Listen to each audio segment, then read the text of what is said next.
បាទសួស្តីពុកម៉ែបងប្អូនអរគ្នាបាទនៅក្នុងលោកនេះខ្ញុំមកចែករំលែកជូនបងប្អូនយើងពីរបៀបយើងទៅទាញ page ចាស់របស់យើងយកមកប្រើវិញជាដំបូងបងប្អូនចូលក្នុង account Facebook របស់យើងដើម្បីយើងយកទៅយក page របស់យើងណានេះជា account Facebook ជា account admin បងប្អូនបាទអញ្ចឹងយើងចុចតម្លៃ profile របស់យើងត្រី3នេះក៏បានបងប្អូនណាបាទត្រី3នេះក៏បាន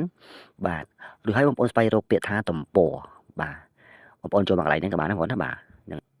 ចូលមកដល់កន្លែងនេះបងប្អូននឹងឃើញឈ្មោះ page របស់បងប្អូនហើយបាទ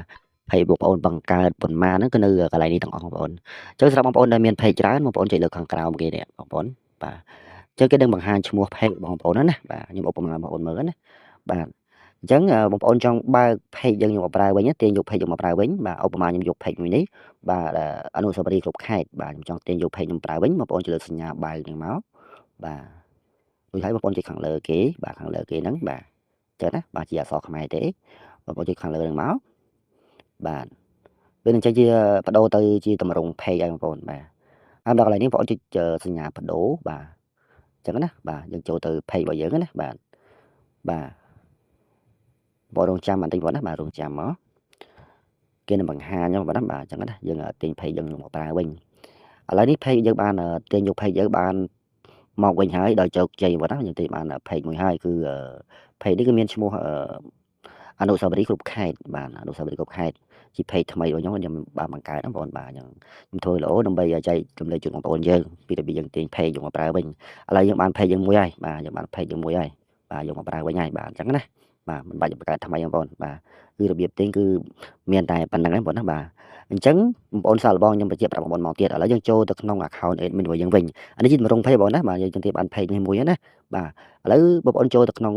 account admin របស់យើងវិញបាទចុចលើកន្លែង profile របស់យើងនឹងមកបាទអញ្ចឹងនឹងបដូរជាចេញជាតម្រង់ account Facebook ដែលគេហៅថា account admin ណា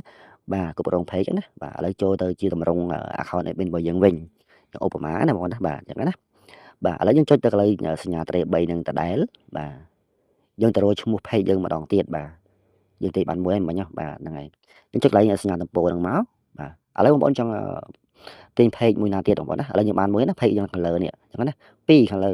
បាទខ្ញុំទាញសារមុនបានមួយអញ្ចឹងណាបាទចឹងអនុស្សាវរីយ៍ខ្ញុំបានទាញរួចហើយអនុស្សាវរីយ៍គ្រប់ខេត្តណា page ដែលមានឈ្មោះអនុស្សាវរីយ៍គ្រប់ខេត្តហ្នឹងយើងបានទាញមករួចហើយឥឡូវបងប្អូនចង់បើក page ណាមួយទៀតបាទខ្ញុំសូមយកប្រុសវីជនបទនេះទៅបងប្អូនបាទគឺដដែលដែរបងប្អូនណាបាទខ្ញុំធ្វើវីដេអូនេះក៏ចែករំលែកជូនបងប្អូនយើងបាទក៏មានចម្ងល់អញ្ចឹងណាបងប្អូនអ្នកនេះបាទខ្ញុំចុចលើសញ្ញាបដូរហ្នឹងមកបាទគឺតម្រង់ដដែលដែរបងប្អូនណាបាទហ្នឹងហើយបាទឥឡូវចាប់បានយើងទាញ page ទី2យើងយកមកប្រើវិញណាបងប្អូនបាទហ្នឹងហើយ page ទី2របស់យើងឥឡូវយើងទាញបានជោគជ័យហ្នឹងបងប្អូនណាបាទ page របស់យើងយកមកប្រើប្រាស់វិញហើយបាទនេះគឺមានឈ្មោះប្រុសវីជនបទបាទប្រុសវីជនបទណាបាទយើងចុចលើ profile ហ្នឹងមកបាទនេះជា page បាទគឺក្នុងវីដេអូនេះគឺបញ្ជាក់ប្រាប់បងប្អូនតែប៉ុណ្្នឹងបងប្អូនណាបាទហ្នឹងហើយងាយស្រួលទេសម្រាប់បងប្អូនមិនតន់ចេះនឹងទាញយក page យកមកប្រើប្រាស់វិញអញ្ចឹងណាបាទបាត់បង់ហើយបងប្អូនទៅបង្កើតថ្មីអញ្ចឹងណាបាទអញ្ចឹងណាឥឡូវយើងចូលទៅក្នុង account admin របស់យើងវិញមកដើម្បីយើងចូលទៅឆែកមើលតើ page របស់យើងហ្នឹងបានប៉ុន្មាន page ហើយយើងទាញយកមកហ្នឹងណាបងប្អូនចុចលើ profile បាទទៅលើ account admin ជា account Facebook ហ្នឹងឯងបងប្អូនខ្ញុំចុចលើសញ្ញាទូចនេះខំហ្នឹងបាទចុចពឹបមកបងប្អូនឃើញឈ្មោះ page ដែលយើងបានទាញយកមកមិញណាបងប្អូនបាទនេះនៅខាងក្រោមនេះអញ្ចឹងណាបាទអញ្ចឹងនៅក្នុងវីដេអូនេះគឺមានប៉ុណ្ណឹងបងប្អូនណា